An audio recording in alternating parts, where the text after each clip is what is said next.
Saya sarankan siapkan agenda Ramadannya. Salat apa saja yang bisa ditunaikan dalam sehari. Ada yang tentunya kita dapati tetangga kita, ada yang kesulitan. Barangkali ditampakkan oleh kita kepada Allah supaya kita semua bisa beramal saleh. Orang takwa itu diukur bukan saat malam pertama Ramadan.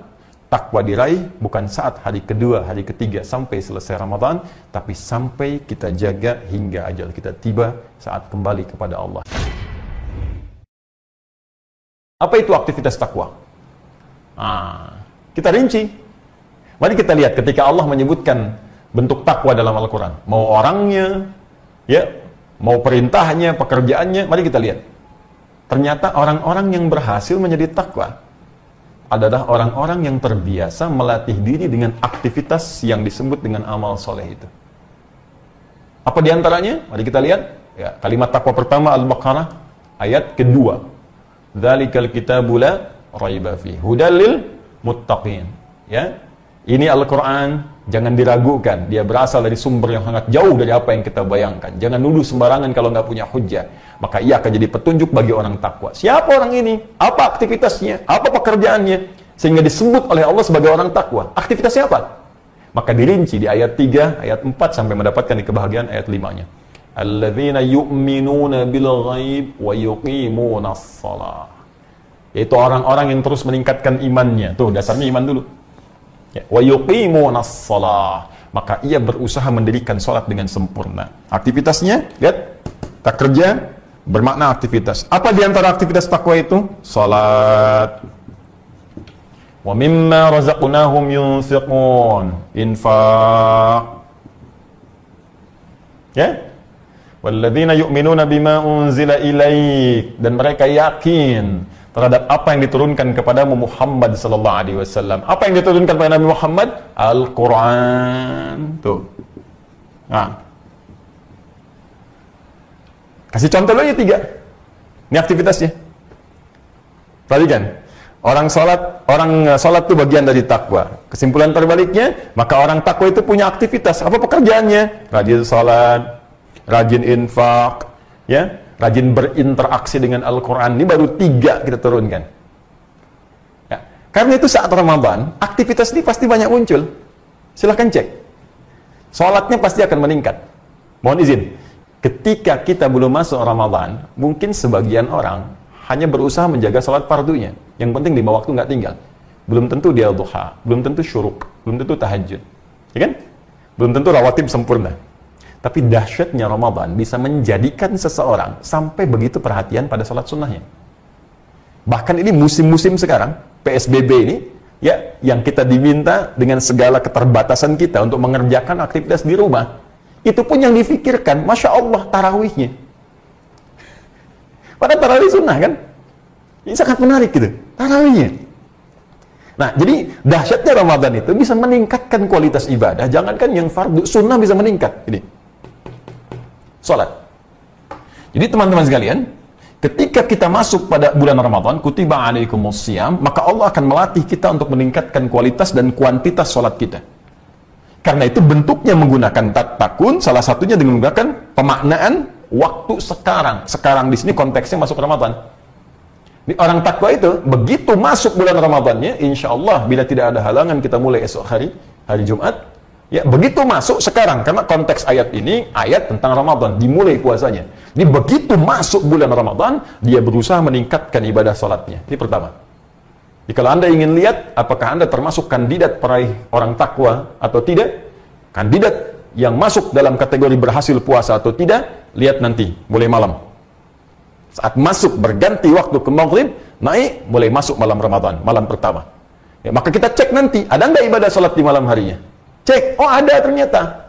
Ya, qiyamnya, qiyam Ramadan. Dalilnya hadis Nabi SAW. Man qama Ramadana imanan wahtisaban ghufira lahu ma taqaddama min dhanbi. Siapa yang bisa menghidupkan qiyam, bangun salat di malam-malam Ramadan dengan penuh keimanan, dasarnya iman ini wahtisaban, ketulusan, mengharap ridha, pahala dari Allah, mengoreksi dirinya. Ya ghufira lahu ma taqaddama min dhanbi. Begitu ditunaikan ikhlas karena Allah, koreksi diri, taubat kepada Allah, seketika diampuni dosa-dosanya oleh Allah dari sejak ia berbuat kesalahan saat balik sampai malam itu. Allahu akbar. Bagaimana rahmat Allah diturunkan ketika ada hamba bangun di malam pertama Ramadan, malam Jumat lagi, ya Allah, Masya Allah. Kemudian dia sujud, minta ampun kepada Allah. Ya Allah, hamba banyak salah. Tapi rahmat-Mu ya Allah melampaui segala murka-Mu. Maka hamba memohon rahmat-Mu ya Allah. Sujud dia, menangis.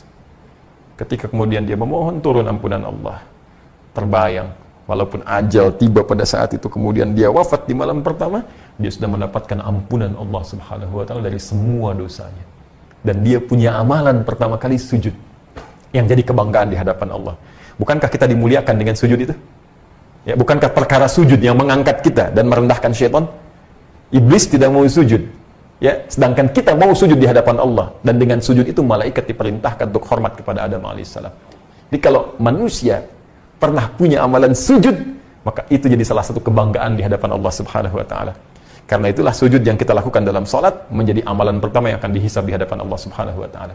Nah ini, jadi konteks ini sekarang, konteks Ramadannya, jadi begitu masuk Ramadan, salatnya meningkat.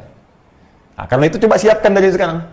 Saya sarankan siapkan agenda Ramadannya. Salat apa saja yang bisa ditunaikan dalam sehari. Malam ada apa? Ada tarawih. Malamnya bisa ada kesempatan tahajud kalau nggak memberatkan kita untuk sahur kemudian dan beraktivitas esok harinya. Karena sekarang banyak di rumah, kita bisa hidupkan.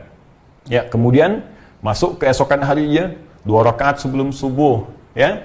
Ada salat duha antara subuh ke zuhur. Ada qabliyah zuhur, ba'diyah zuhur. Saya ada pertanyaan Ustaz, kalau saya salatnya di rumah, qabliyah masih berlaku tidak? Masih berlaku. Karena qabliyah itu nggak ada kaitan dengan masjid dan di luar masjid. Walaupun salatnya di rumah, ketika azan berkumandang selesai, ada qabliyah, silahkan tunaikan qabliyah. Setelah selesai mau ba'diyah, silahkan tunaikan ba'diyah. Karena salat itu ditunaikan bukan terkait dengan keadaan Anda di masjid atau di luar masjid. Rinci, sampai ke sebelum asar, ada 4 rakaat. Sebelum maghrib, ya, ba'diyah maghrib setelahnya. Kemudian antara azan dengan iqamat, sebelum isya, setelah isya. Tapi khusus untuk yang sebelum maghrib, itu kalau dalam kondisi yang sifatnya memang memungkinkan untuk menunaikannya saja. Ya, kata Nabi SAW bermakna, sallu rak'ataini qabla al-maghrib, wa la tattakhidhuha sunnatan. Silahkan salat 2 rakaat sebelum maghrib, tapi jangan jadikan kebiasaan, karena kondisi tertentu saja. Ya, kenapa? Karena jarak maghrib ke isya itu begitu padat, mepet. Apalagi Ramadan saat ini, Anda mungkin buka dulu, jadi waktunya agak mepet ke isyanya, jadi Anda bisa langsung lakukan salat maghribnya dan ba'diyah setelah itu. Ya, beda kasusnya kalau sedang di Masjidil Haram, nunggu orang tawaf, baru masuk, Anda bisa mungkin daripada mengerjakan yang tidak penting, bisa salat 2 rakaat dulu. Jelas ya? Secara lugas dan mudah, mulai sekarang, sebelum masuk nanti malam Ramadan, Anda rinci, ada salat apa saja yang bisa ditunaikan di bulan Ramadan. Ya, dari malam dan siangnya, rinci. Ya, kemudian teman-teman sekalian, mohon maaf, nanti orang takwa ini ditunjukkan dengan bentuk mudhari. Belum selesai, karena baru 1 masa. Belum yang kedua dan ketiga. Sekarang terus dilangsungkan dan sampai di masa depan. Jadi untuk menjadi orang takwa itu, mohon maaf, bukan awal Ramadan saja Anda kerjakan tarawihnya, tahajudnya bangun, hari keduanya nggak dikerjakan. Hari ketiga makin menurun. Awas, hati-hati. Jangan ada fenomena ini lagi terulang. Ya, tahun sebelumnya kita tahu juga, malam pertama penuh semua. Malam kedua penuh, malam ketiga masih penuh, malam keempat terjadi kemajuan. Sab maju, maju, maju. Ayo, sekarang mau dipikir apa lagi? Mudik sudah Allah tanamkan. Pemerintah mengatakan dilarang mudik tuh. Udah nggak ada sekarang. Ya, celah kita untuk ngeles di hadapan Allah lagi. Dulu masih ada alasan, 10 hari terakhir i'tikaf, ya Allah, hamba mudik ya Allah. Masih bisa di jalan. Sekarang mudiknya sudah dilarang. Ya, pelarangan ini untuk kebaikan kita juga, supaya tidak menghambat virus itu kemudian menyebar di daerah-daerah yang sebelumnya telah kemudian dijaga dengan baik. Maka alangkah lebih bijak kita melihat dulu, jika ada maslahat dalam konteks ini, kita bisa ikuti dengan cara yang baik. Ya, saya kembalikan ke sini. Sekarang full, keadaan kita full untuk bisa ibadah. Jadi kalau Allah sudah buat kita ini keadaan sangat bisa fokus untuk ibadah, belum bisa juga, lantas mesti digimanain lagi. Tuh, aktivitas ditarik semua ke rumah, konsentrasi ada di rumah, bisa maksimal. Mau berangkat keluar juga terbatasi, seakan-akan Allah saking sayangnya ke kita, kamu ini banyak dosanya, maksiatnya makin banyak. Baru buka handphone sudah maksiat, gambar-gambar sudah salah, ngetik status keliru, Kadang-kadang ribut dan sebagainya. Salahnya banyak. Sekarang dikasih peluang oleh Allah untuk fokus merubah diri. Belum mau fokus juga. Lu bagaimana lagi? Hah? Baik, karena itu kita buktikan. Tahun ini mesti lulus. Mumpung baru mulai. Kalau Allah kasih kesempatan hari kedua, tetap pertahankan. Sholatnya maksimal. Hari ketiga, tetap maksimal. Sampai terakhir Ramadan. Itu yang disebut continuous. Terus berlangsung. Sampai selesai. Dan yang paling dahsyat, takun tidak kenal waktu di masa depan, bahkan after Ramadan, ma ba'da Ramadan, setelah Ramadan pun jaga sampai ketemu Ramadan lagi tahun depan, atau sampai kita pulang menghadap Allah Subhanahu wa Ta'ala dalam ajal kita tiba. Jadi orang takwa itu diukur bukan saat malam pertama Ramadan, takwa diraih bukan saat hari kedua, hari ketiga sampai selesai Ramadan, tapi sampai kita jaga hingga ajal kita tiba saat kembali kepada Allah. Itu yang disebut dengan takwa. Maka dari sini, siapkan mental kita sebelumnya. Berniat yang utuh, maksimalkan. Nah, apalagi Ustaz, ini pekerjaannya belum selesai, infak. Nah, karena itu sekarang kita siapkan anggarannya. Ya, nggak harus uang, infak itu kan wujudnya materi. Ada saudara kita lihat nih, teman-teman, dalam keadaan seperti ini, ya ada yang tentunya kita dapati tetangga kita, ada yang kesulitan, ya pekerjaan belum bisa ditunaikan sampai saat ini, berapa banyak kemudian karyawan harus sementara waktu kehilangan pekerjaannya, ya untuk dapat makan sulit, kisah banyak terdengar yang sudah nahan makan 2 hari, begitu bantuan datang ajal kemudian tiba dan sebagainya. Barangkali ditampakkan oleh kita kepada Allah supaya kita semua bisa beramal saleh. Ya, kita jangan melihat ini beban si fulan, tanyakan saja, keimanan kita akan mendorong kita untuk berbuat baik. Apa yang kita bisa lakukan sehingga ringan hisab kita di hadapan Allah Subhanahu wa Ta'ala, sepanjang kita bisa melakukan itu. Walaupun kata Nabi, hanya sebiji kurma. Walaupun hanya sehirup air. Sehirup kalau sekarang 1 sedotan. Ya. Tapi itu kalimat kiasan ya. Ingat, kalimat kiasan. Jangan sampai Anda ke tetangga cuma 1 biji kurma.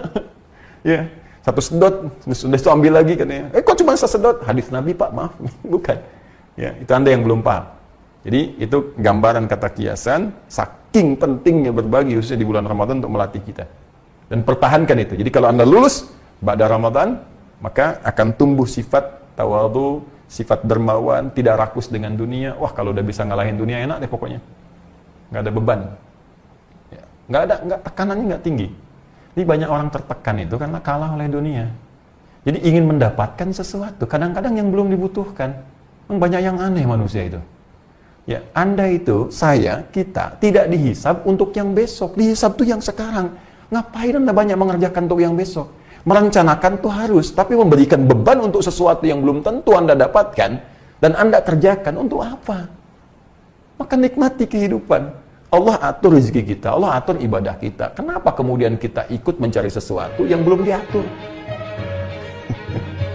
Jelas ya?